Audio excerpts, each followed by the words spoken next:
All right, everyone. Welcome once again to the Faces of Business. It is oh no, geez, what am I thinking? I'm going the Faces of Business. I did that yesterday. I've got flashbacks from yesterday. It is Friday. And what time is it? I have not done that. I don't Damon, we're like what state? I don't even know what time zone we're in, what state, like it's all blur, right? Still messed up, but it's Friday. It's time for manufacturing e-commerce success. Thanks so much, everyone, for being here. I'm one of your co-hosts, Damon Pistolka, and we've got my friend, brother from another traveling partner, Kurt Anderson. What is up? Take it away. Damon, happy Friday, man. How was your week coming back from Alaska? You doing okay? Yes. You're surviving? I miss you, dude. I like it's so anticlimactic that we're not in person anymore. Like we got this whole virtual thing going on. So man, do we have a big show today. So how about Nicole Donnelly's here. Nicole, happy Friday. How are you? Oh, happy Friday. It's a beautiful day. I'm so excited to be here with you guys and Allen. And I gotta say, I'm jealous of your Alaskan adventure. That sounded like it was just incredible. Oh, my gosh. We've got tons of pictures. We'll show them. Yes. We have no problem showing like 100 pictures. But anyway, let's get into our esteemed, amazing guest. Man, it's gonna get hot and spicy. Let me tell you, like it's a little. I feel the heat. Damon, can you feel the heat? Near and dear to my heart, man. Allen, my friend, the handsome devil, how are you? Happy Friday to you. Thank you. I'm doing good. Getting ready for this. All right. So let's do this. So I've been practicing all week. I've been practicing for like 6 months, Damon. So Guero Y Maria. Was I close? Yes. All right. So hot sauce extraordinaire, fearless, relentless entrepreneur. When I say, like people tease me for using the word rock star, you are literally a rock star. So we have tons to uncover. Guys, drop a note, man. The chat box is already on fire, Damon. So lots of friends. We've got Kyle. We've got Yorland. Oh, God. Yeah, I got to get that. Al is here. Leslie's here. So, hey, happy Friday, guys. Drop us a note. Let us know that you're here. You definitely want to connect. Well, hey, connect with Damon. Connect with Nicole. I'd love to connect with you, but especially you need to connect with Allen. So, Allen, let's kick things out. Nicole, I'm going to go there. You ready? You guys sitting down for this? Is everybody sitting down? I'm bracing myself. Ready to roll. Are you hanging on? Allen, are you ready? First question of the day. We have some hot questions. Ready? That's good. Are they saucy? They are saucy. They are spicy, man. We're gonna beat this one to dust. So we have a hot sauce manufacturer here, extraordinaire. Allen, my friend, as a young boy growing up, who was your hero? Who was your hero as a little boy growing up? Eddie Van Halen. Eddie Van Halen. Oh, damn. Drop the mic. Anybody What do you want to hear? Anybody under the age of 40 was like, who? Yeah. All right, now you got to start singing. Come on, let's hear it. I play guitar. Might as well jump, right? So, Allen, why Eddie Van Halen, please? Yeah. He's from Portugal, and I mean, when I was a kid in the 80s, you just hear him everywhere, It sounded to me like magic, and he was from Portugal, next to Spain, and it was weird, it was like, as a kid, it sounded like magic, Yeah. Yeah. Well, you think of his guitar, the riffs and the music, the way he played. It at that time, it was different. The right kicks that he was doing on stage and all that, Yeah. Oh, and Bruce Lee. Bruce Lee. Eddie Van Halen, Bruce Lee, man, we've got some good ones, right? So speaking of, what was Bruce Lee's famous line? I'm not fearful of the man that knows 10,000 kicks. I'm fearful of the man that's done one kick 10,000 times. Mm-hmm. So I think that's a perfect segue for our dear friend Allen right now, Mr. Eddie Van Halen fan. President of the fan club.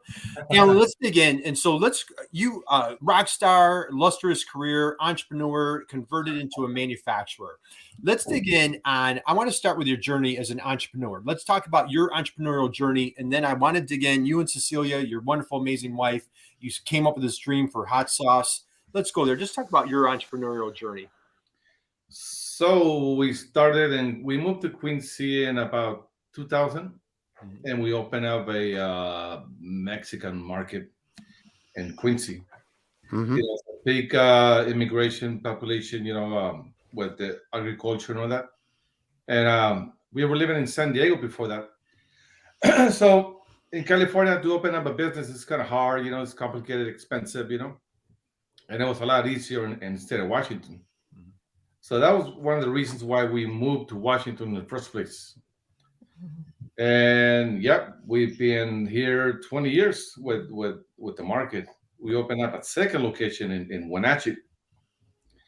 And then, what happened is after seeing, you got people that come from all over, tourists and Canadians and Europeans. So it was like, they needed something to take back home from, like a little memory, So that's kind of why, we just, the South happened for, just to have fun, to share something with people, that were coming from far away. And yeah, that's where we at. All right, perfect. So let's dig in. And Nicole, have you met a more fierce marketer than Allen? Just, I mean, his creativity, Amazing. true, Yeah. and it just shows that he was a great rock star. You know what, Allen, just real quick, share with everybody your what instrument do you play by any? I play guitar. I play jarana huasteca, the little guitar from Veracruz. I play a little bit of bass, but mostly acoustic and electric guitar. Awesome. And so, and I've seen all sorts of pictures of Allen on stage. And so, true rock star, very creative. And boy, your marketing acumen is really off the charts. And what I love and admire with you, Allen, I've had the honor and privilege kind of going through your journey this year, is like you're really a well-rounded entrepreneur. It's like, we all have blind spots. And so, we're all kind of looking over our shoulder, but like you're covering efficiency. I want to talk about that a little bit with like you've been looking at different pieces of machinery. I want to talk about like your marketing acumen and finances. So we've covered a lot of different topics. But when you started this company, what were your biggest concerns? Like when you're like, hey, I'm going to tip my toe into manufacturing, what were some of your biggest concerns that you had to overcome when you got this started? As far as marketing, Kurt?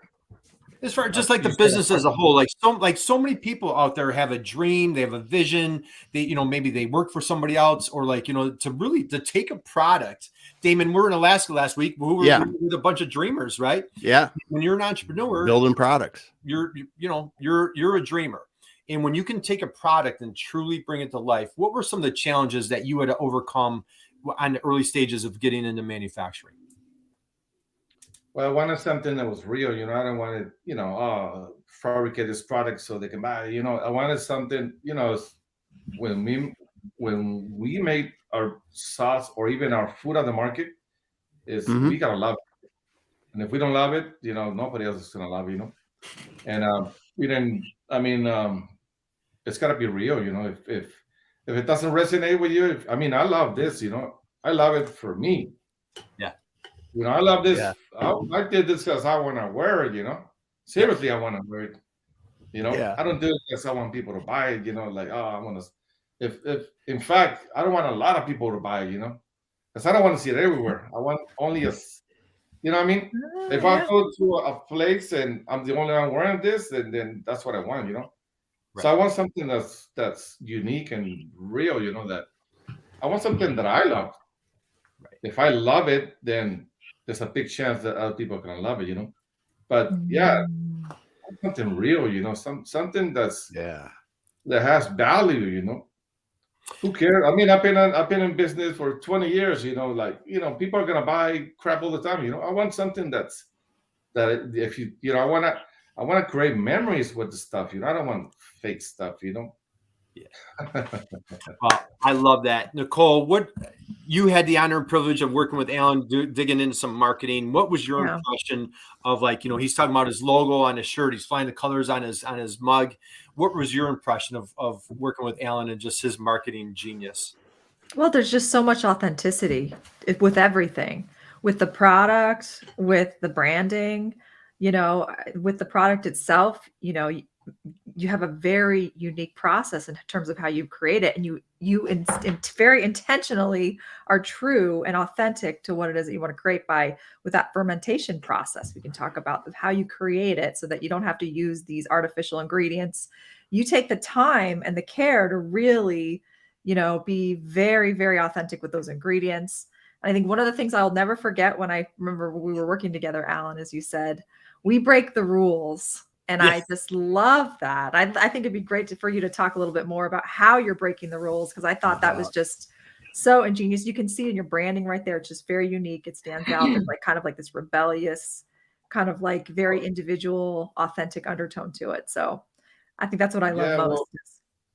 By breaking the rules, I always say that in the Mexican culture, Mexican culture was created by breaking rules. It's when the Europeans came to Mexico, and they had rules how the music had to sound, how they had to dress, and everything.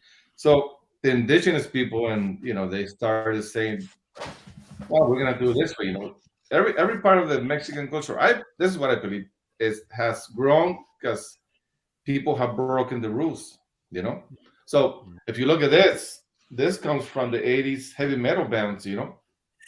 And you're telling me, oh, that's not Mexican. I go, the hell, it's not. It is. That's what I by breaking the rules. From my influence from the '80s is right here. I used to wear those Armenian shirts and all those '80s heavy metal shirts, and this is the same thing. At least in my head. You got to bring back the '80s, right? Just absolutely love it. So, all right, so breaking the rules, and and Allen, that was great, Nicole. And we were talking about the Mexican history and culinary, like your dedication to culinary delight. I'm dying to get to your place, but you and I have FaceTime, and I've seen you in action. I've seen your customers in action. Nicole, you just brought up fermentation. Let's get into, and Damon, I want to tie into you. Like, you've been out in his corner of the world many times. It's just really a paradise where he's at. But let's get into that fermentation that Nicole was just bringing up. That's really a bragging right, competitive advantage. Why did you decide to go that fermentation route for your product?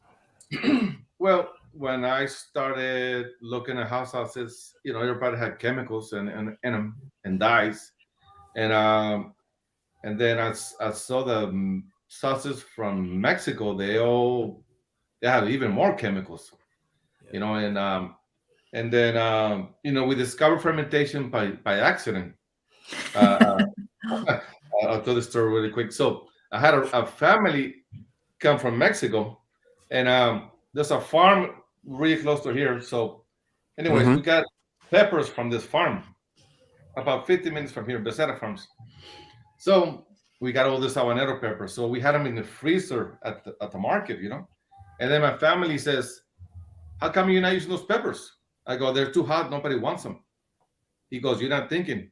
And I go, this guy, what's wrong with this guy, right? So then a couple months pass by. I go, maybe he's right. Okay, I'll do something with him. So I took him out of the freezer, put him in the fridge. And then I forgot about him. I go, oh, crap, those peppers. What happened is I opened the bag and it smelled beautiful. I go, what's going on here? Oh, they got it's fermentation. So then I started reading about it, finding out. Then I go, okay, Mexican hot sauce, but with the fermentation process. So then, now that's cool. That's something that I want in my house, Right. If I go, I'll buy that, I'll have that in my house, Yeah. Taking the care of having those local ingredients that actually I got my kids and my wife, and we go pick them. Well, that was the first 2 years. Yeah.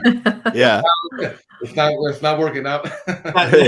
So, and all right, that's fantastic. And Damon, I think last week when we were in Alaska, we had there was a client up there that was talking about fermentation they're doing fermentation for producing sauerkraut and other things like that. So, yeah, exactly. So Damon, you're very familiar with Quincy, and what we're talking about, guys, is like central part of Washington State, which is just really an agricultural paradise.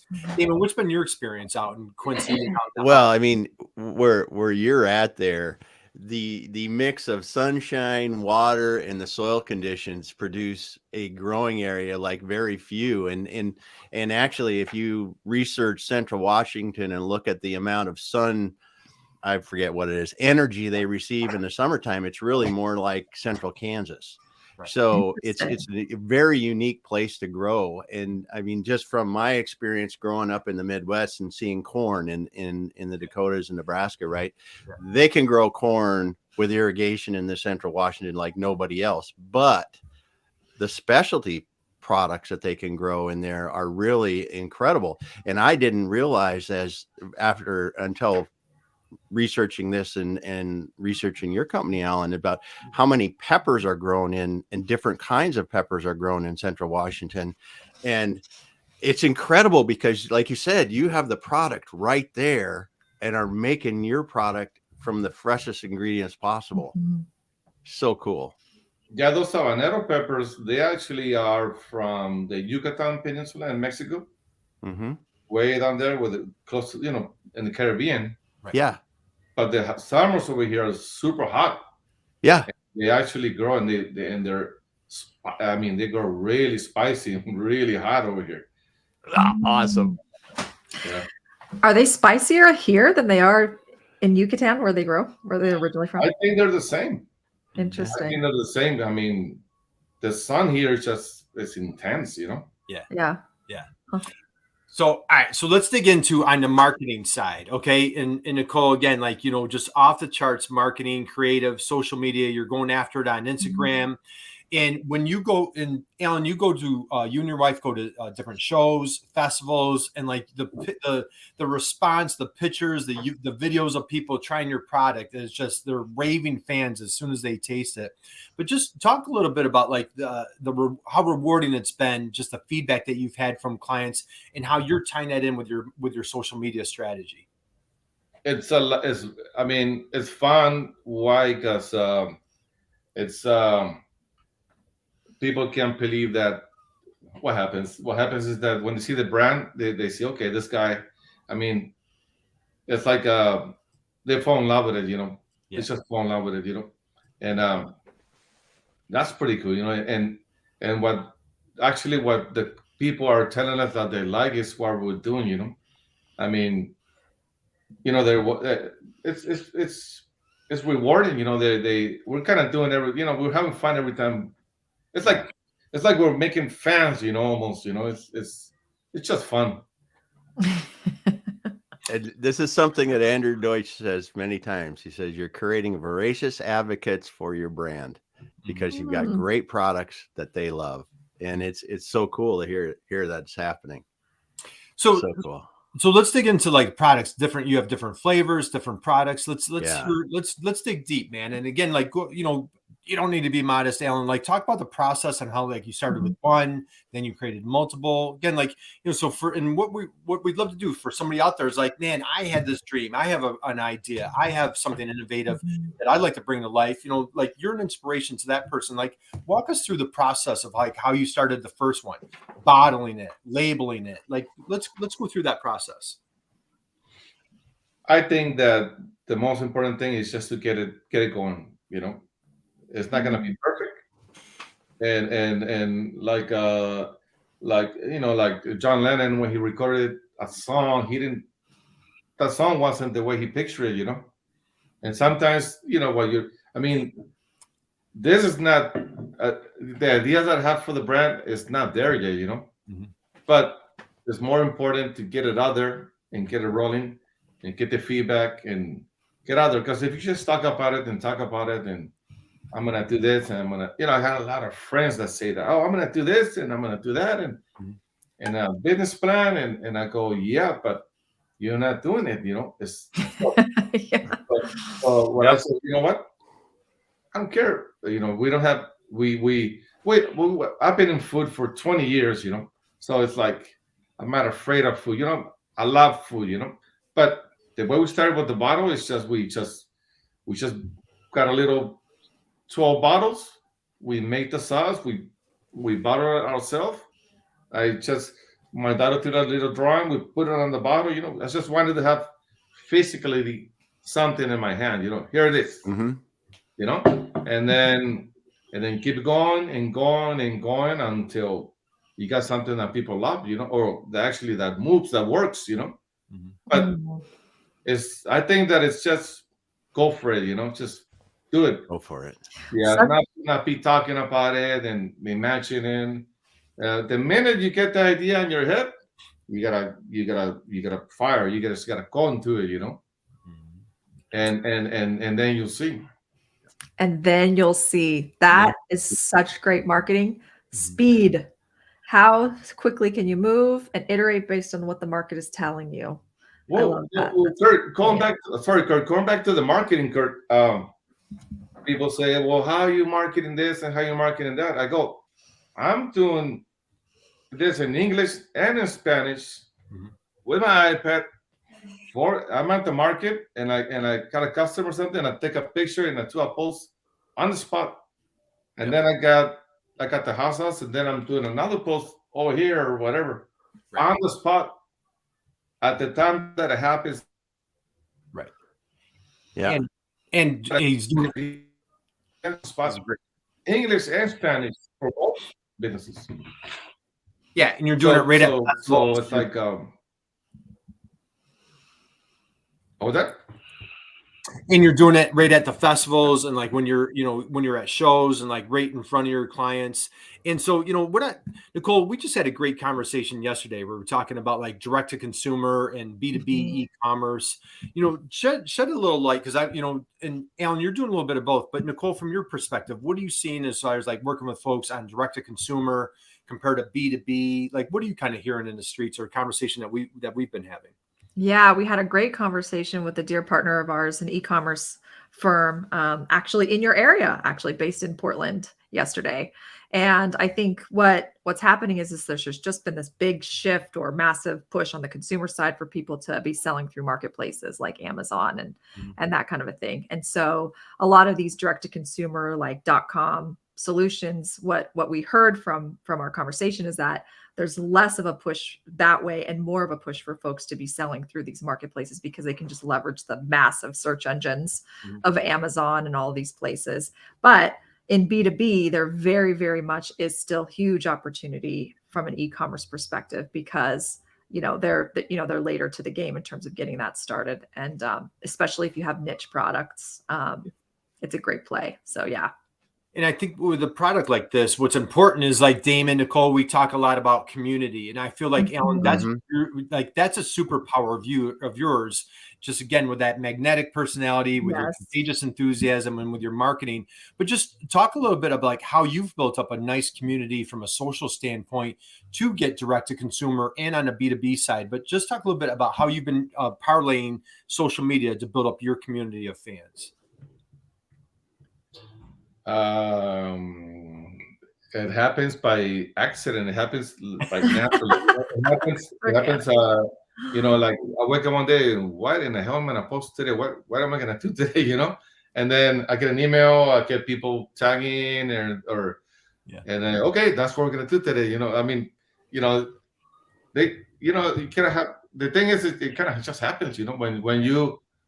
If you work on yourself and your product. You polish it and polish it and polish it. People are gonna be, talking about it. You know what I mean? And that's kind of what I try to do. Kind of concentrate on making my products better. Or concentrated on making it better, and then people will talk about it. Right. So focusing on the quality side, just trying to get the product out there. Now, how about B2B strategies? We've talked about like targeting like different restaurants. I think you're using a marketplace, if I'm not mistaken, right? Fair. So talk a little bit about like what are some of your business to business strategies that you're using? God, don't send me all the customers. Send me the right customers. Yes. Yep. Absolutely. The right customers. Don't send me all the I'll say that again. God, send me the right customers. Right. And who are the right customers compared to the not so right customers? Okay, I got a customer in Leavenworth. He buys the gallons and he passes out those samples to his customers. He sells breakfast burritos, and he sells the bottles, right?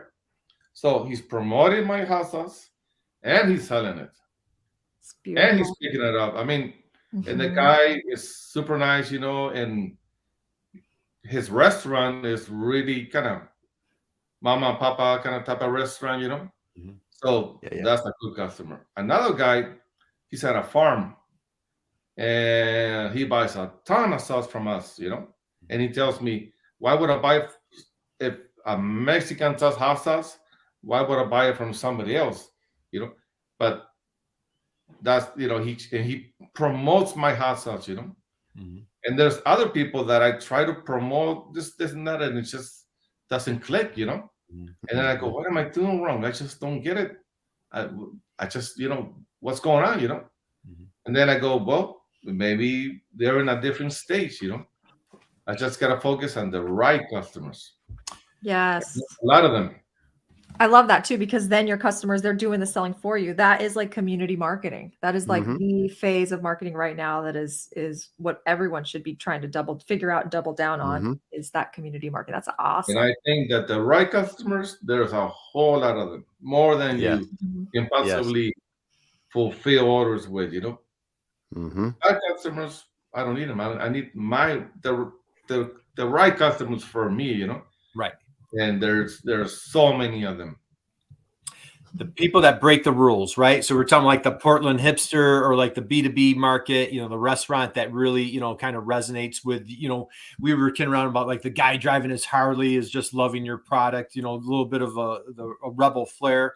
Damon, you're doing a lot with direct to consumer and B2B with clients that you're working. Any feedback or what's your take on this conversation? No, really, in brands like yours, Alan, this is where I see companies being successful at it, because as Nicole said, you're creating a community of the people you want, and you're very clear. It's like, hey, not everybody's going to love me, and I don't want everybody to try to love me. That's what we don't want. We want the right people, and then speaking to them, your right people is how your marketing connects with the right people and in the right words. But you said a few things in here, how you're at the festival and stuff, you're doing things in English and Spanish to make sure you're covering your right people no matter where they're at, and it's just, you're doing some cool stuff. And it's refreshing to hear that you don't want the wrong customers, or you have identified wrong customers and you don't want them around.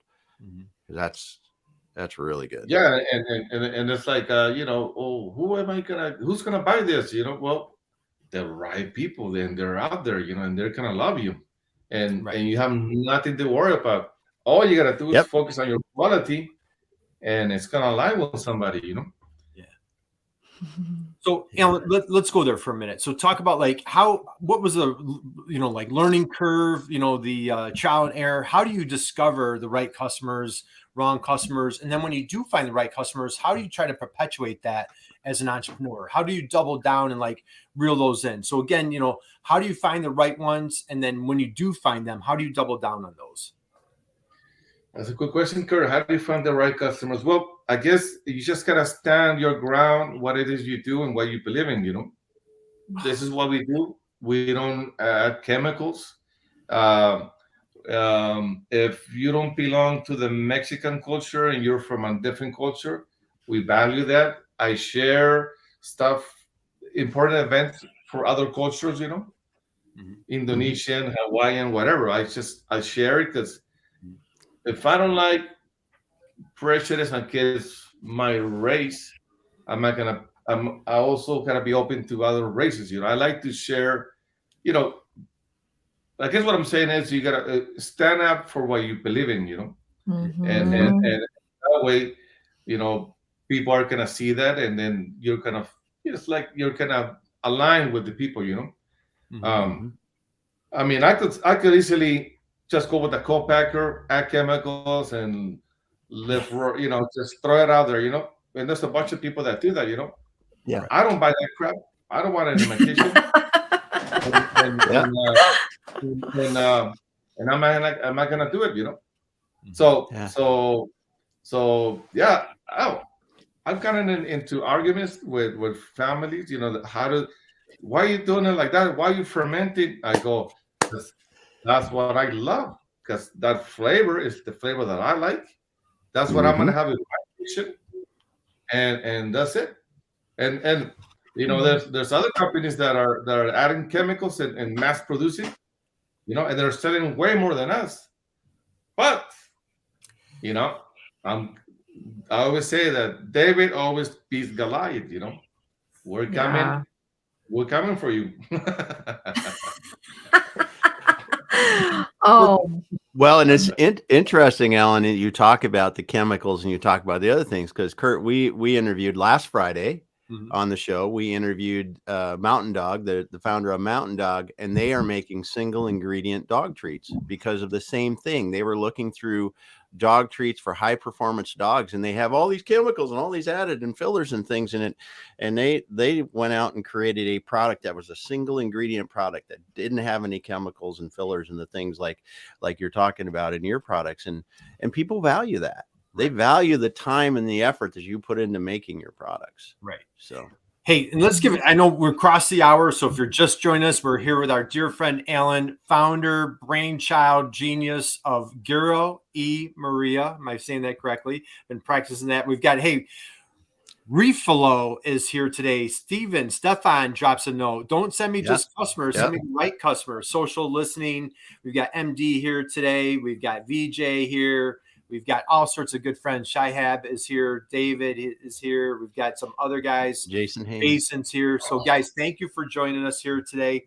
Lots of great conversation. It is hot, man. Damon, I don't know if you have to turn the air conditioning up for this one, or yeah, getting a little hot in here, Nicole. So, all right, Alan, let's go here. You've been, what I love and admire, you're constantly seeking new machinery, efficiency. How can I get more product out?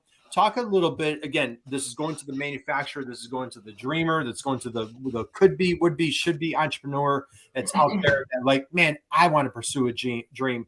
How do you talk about, like, how do you go through that due diligence process of finding new machinery, right machinery to help reduce your costs, get the, improve profitability, keep your costs reasonable for clients? Go there about efficiency for us, if you would.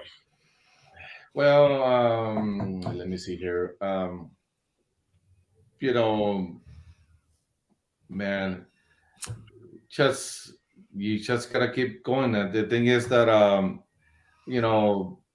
I try. Well, I made the mistake of trying. Oh, I need huge equipment, and I need this huge. I need to get a loan, and I need to spend all this money and do this, and then okay, whose dream am I living here? You need a business plan because you need a business a bank loan, and then once you get that loan, you need that huge equipment, and then I go, hold on.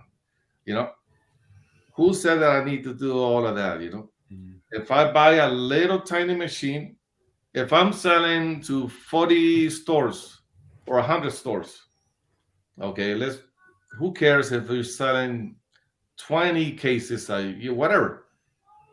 Just do the amount, little amounts, with care, with love, and banks are not your friends. You don't need to do that. Sell or buy the equipment for the amount you're selling, that you're actually selling, not the amount that you think you're gonna sell. What it is you're selling. And if it's a little bit, who cares? It's fine. But if you're doing it with love and with quality, that's gonna speak volumes, So, I had a friend that was telling. People were putting stuff in my head that I needed to get a loan because I needed to buy that huge equipment, And then I was telling my wife, okay, we're gonna be here with a huge bank loan and those huge equipment. Okay, and then what are we getting ourselves into here? Then this is not gonna be fun no more. I said no. The machine is gonna serve us. The machine is gonna reflect what it is we're selling. If we're selling a little bit or a lot, the machine has to produce what it is we're selling. And the money that's coming in is what the machine is producing. Not, oh, I need, you always, in this culture that you need this, you need to upgrade and you need that and you need this. Nah. That's wise advice right there.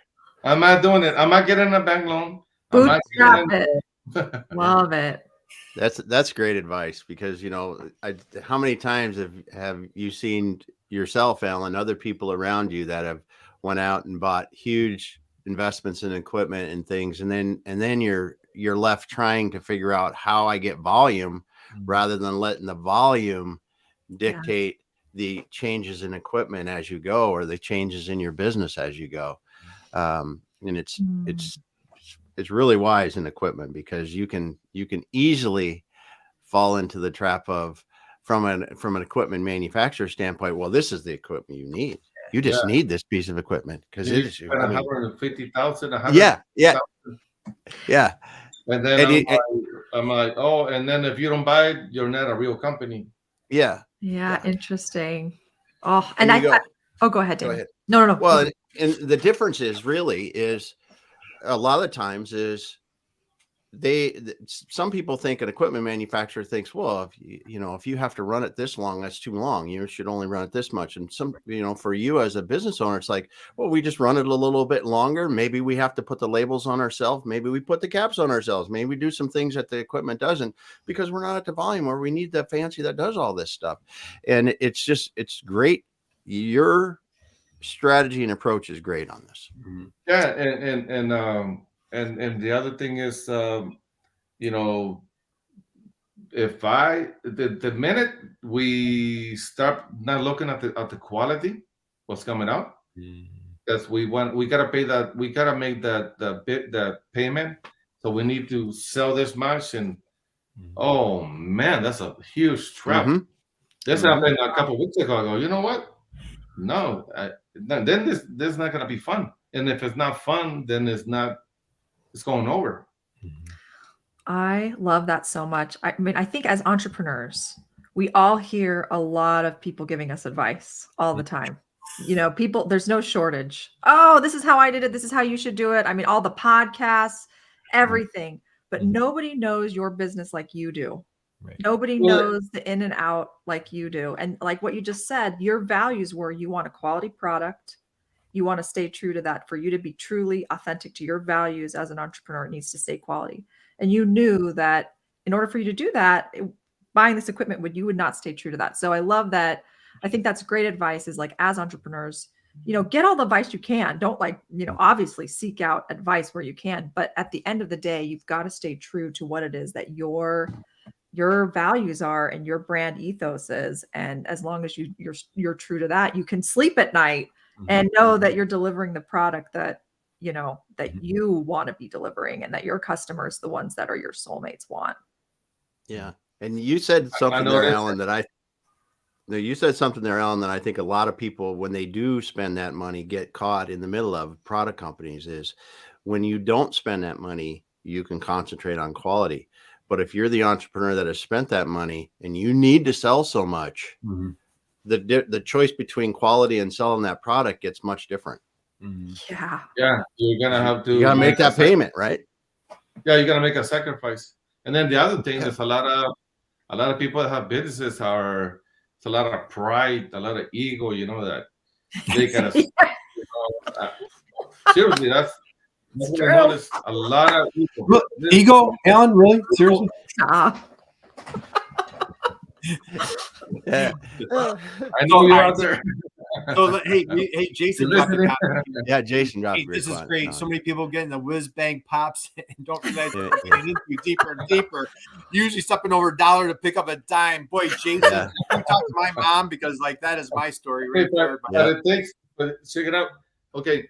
A lot of this is ego. People are opening up. You open up a restaurant for profit or for ego. There's a lot of. Wait. Drop the mic. That was brilliant. Man, that was like just spicy hot sauce right there. Demon. And I've been guilty of ego. Oh, we No, all but have. Who hasn't? You know, we I all think have. we fight that Yeah. every day. Yep. yeah, Every day. I'm gonna open up my own business, and they're gonna see that it's me that's doing it.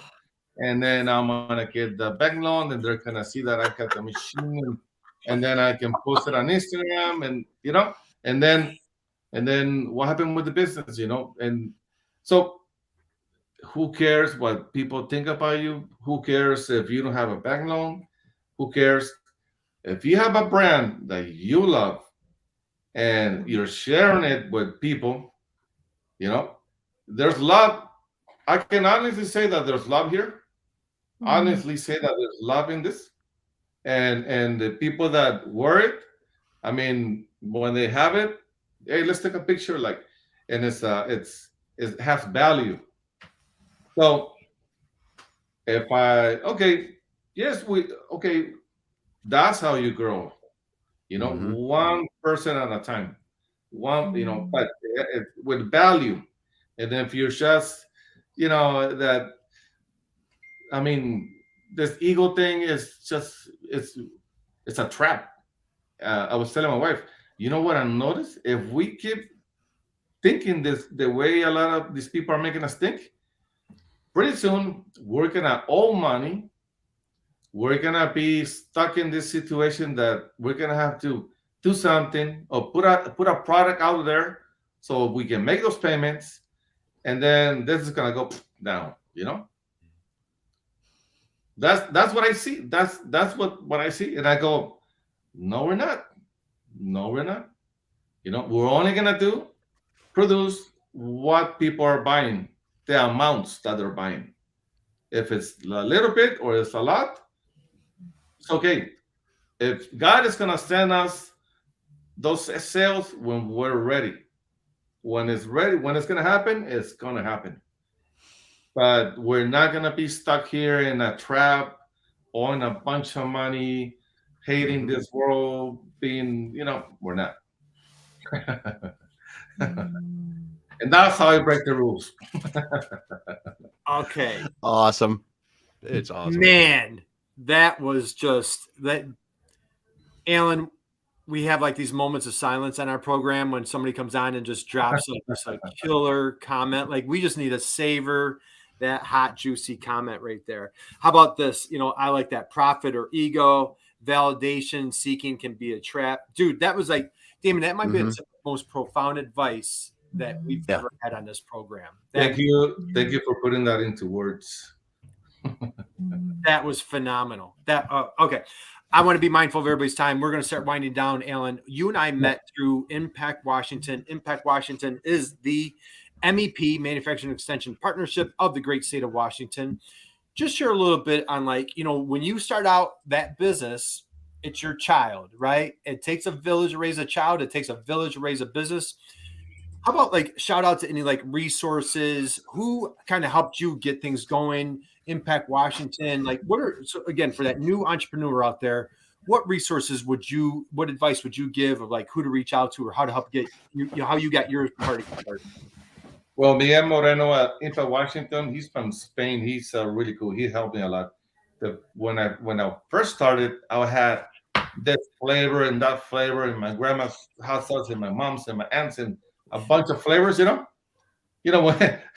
when you go to a Mexican restaurant, you got the taco, the aunt, the dishwasher, a million items, And I said, and then he said, make one flavor really good every time, So I said, oh, okay. So what I did, I started doing my habanero hot sauce, and I did it. I dropped everything, and I did one hot sauce, the same spice level, the same flavor, the same color, the same everything, every single time. And then when I did that, it grew a lot. People started catching up. So I would see people at events. They have so many flavors, so many options, and then the people that are buying is like, what do I buy? No, make the choice for them. You got 1, 2, or 3, and that's it. Yep. Take the money. Transaction. sale. So yeah, concentrate on one thing and one thing. Be good, I love it. Absolutely love it. Hey, we got a nice comment from Diane. Diane, happy Hi, Friday. Diane. Sounds like you're making people most important product first. That services the needs of others. Go to people first. Appreciate that. Thank you, Diane. Mhm. Thanks, Diane. And thank you everybody for joining us. Alan, let's go here. Let's start winding down a little bit. What's the future at your company? Dude, you are an innovator. You're just relentless, resilient. What are you excited about? You're a food innovator. What's on the horizon at your company? What are you looking forward moving forward in the future here? I'm looking for a reason to be successful. I'm looking to help something. I need a purpose. Okay, we're gonna help this community over here or that community over there. And once we know that, that's one of the goals. The other goals is keep expanding with more products, but cool products. Not just whatever. But yeah, recently we got more clothes, a lot of more clothing coming, and some candies too. Candies. Candies, yeah. Ooh. My wife has been eating candy. We just went to a convention, a candy convention, and my wife has been eating candy for a little more than a week, every single day. For a week, I go, don't you think because you've been eating candy every single day? It's like Halloween at your house right now. Yes. Right. So, a lot of things that you've covered today is just, again, we've talked resiliency, and I love that you mentioned, hey, God's going to throw at you what you can handle and like drive the business of, not carrying yourself in debt, quality first. We've talked heavy about the fermentation. Nicole, takeaways, thoughts, comments that you want to share. You're working with Alan. What do you got for us? Oh, I just have so much admiration, Alan, for your approach and what you're building. And I think manufacturers out there who are listening in can really learn a lot from how Alan is approaching his marketing and how he's selling. Because right now, going forward, the key is for brands to really not be vanilla. In order for you to be successful going forward, you have to have a very strong point of view and you have to be willing to share it.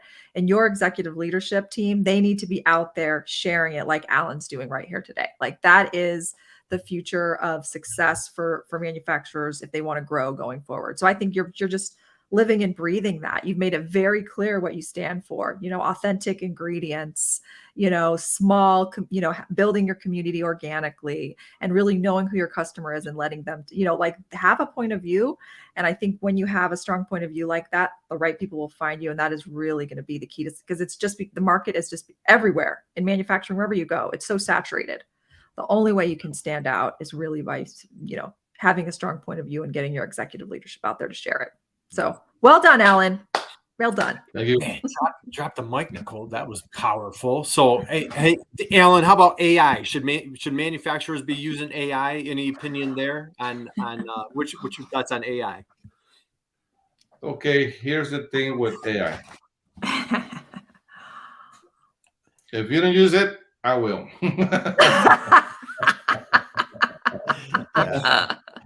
You don't have to use it, but I will. I tell you, we've had many conversations, and so like I would throw out some goofy lingo word, and he's like, "Kurt, what's that word?" I'm like, "Go to chat," and he, "Oh, okay, now I understand that word." And so we use. Yeah, but see, English is not my first language. It's not mine either. It's not yours. It's not mine either. I'm trying to figure it out. So we had a lot of fun conversations where we check it out. Check this out. English is not my first language, and I have an accent, and I have the ideas. The ideas, they're here, right? Yeah. And I can write it, and I can say it in Spanish to somebody, and they go, "Wow!" Right? Then I'm gonna say it to somebody in English. I'm gonna write it in English, and it's not translating, Yeah. So then I go to AI, and then I translate this or put this together, But right. Yeah, the only thing with AI is that, it's what Nicole told me is everything comes out, kind of cliche or stuck, Average. Yeah. Just Derivative. gotta make it. Mhm. It's just you just gotta figure out how to make it where it's coming natural. That's Yeah. right. So the name of the show for today was Made in USA Hot Sauce with Moxie. And when Alan and I were talking and I was getting to know Alan, I'm like, dude, you know what you like the first word I think of when talking to you, I'm like, dude, you have Moxie. And he was like, Kurt, what's Moxie? He goes to chat and he pulls it up and he's like, yeah, I do have Moxie. Awesome. Yeah, and he defines Moxie. And dude, in Yeah. all seriousness, like Nicole just said, we admire what you do. You Yeah. are true inspiration. Damon, thoughts, comments? What do you would take away from today with our conversation with our esteemed friend Alan?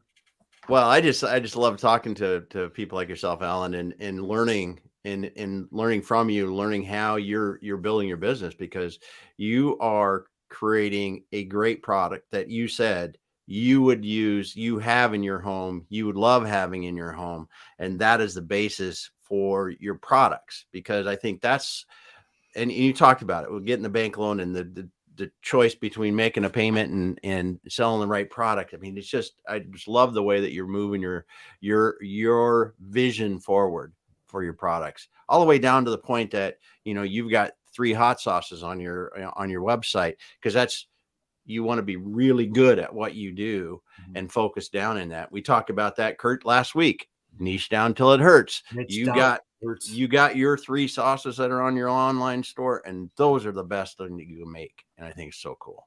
Yeah.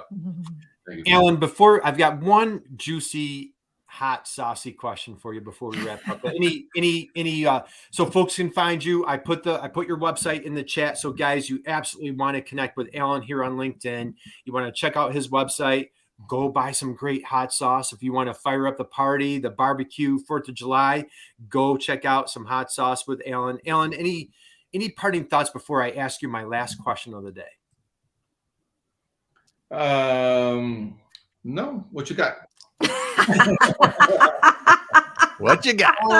Got something under. Alan, are you ready? Are you ready? So, hey, dude, did we have a good time? Man, like, he would call me on a Friday night. We would talk for like an hour and a half. And so, like, Alan, you become like a dear friend. I love you like a brother. I admire what you're doing. Just, fearless, Moxie, love it all. Alan, you're Southern California. You're a baseball fan, right? You a baseball fan a little bit? I used to play first base and a pitcher, but I'm a martial arts guy. I like. Okay. Well, I'm going to go baseball. We're all baseball fans here. Okay. So, okay. Alan, are you okay? Are you San Diego or are you Mariners? Like, who's your team? San Diego. Okay. So, just Damon, here's just a really random thought. Okay, just a goofy hypothetical. Okay, let's say it's bottom of the 9th. One guy on base. Tie score, 2 outs, and we need a pinch hitter. And Alan's sitting there on the bench, he's got Moxie. We need a guy with Moxie to come in and get the winning run, right? Alan, are you with me? Right, bottom of the 9th. Can you feel it? Can you taste it? When you're walking up to the plate, which Van Halen song are you requesting to be played as you walk up to the plate? What's your walk-up song, man? What's your walk-up song to hit that winning run? Eruption. Yes. He didn't blink. Damon, he didn't even think about it, right? He just, man, we stumped somebody the other day, but man. When I opened up the computer, I was thinking, you said, what's your fit? Eruption? Hey, great answer. So, all right, guys. Hey, niche down till it hurts. That is our tagline here. Here's the website for Alan. So, guys, again, what a great Alan. Dude, thank you so much. How about, guys, if you've been sitting around for the past, whatever, how about great time to stand up and give Alan like a roaring standing ovation. So, Alan, thank you, brother. We appreciate you, man. Hang out with us for a second. So, everybody online today, thank you for joining us on our little jam session here today. Talk about how to bring your dream, your innovation to life. And boy, my words of advice is our dear friend Alan, just go out and be someone's inspiration, man. Deliver quality with love, and you will be a success. Damon, take it away, brother. Wow, what a show today. We were talking about made in USA hot sauce with Moxie, and boy, did it deliver. Allen, thanks for being here today. Appreciate you. And I'm going out and getting some of that. Kurt, awesome show. Nicole, thanks so much for being here, and everyone for listening in and all the awesome comments. Thanks so much. We appreciate that every week to see that you're enjoying the show, you're engaging with the show, and helping our guests share their message. So we'll be back again next week. Thanks so much, everyone. Thank you.